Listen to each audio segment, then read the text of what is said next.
Good evening, Mel. Ba't hindi mo nasagot yung test kanina? Ay, ma'am, ano po kasi nilalagnat po ako eh.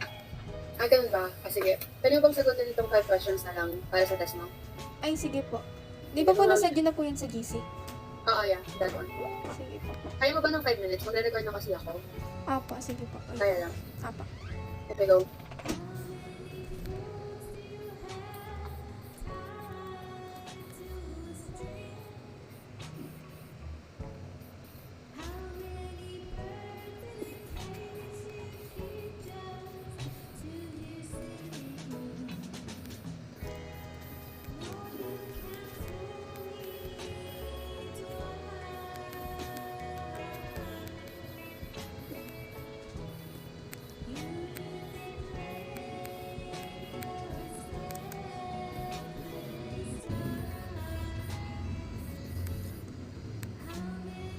Ma'am, tapos na po. Okay na po. Ay, totoo ba? Ang bilis ah. Sige, salamat. Link in my Bye, bio. Mel. Thank you.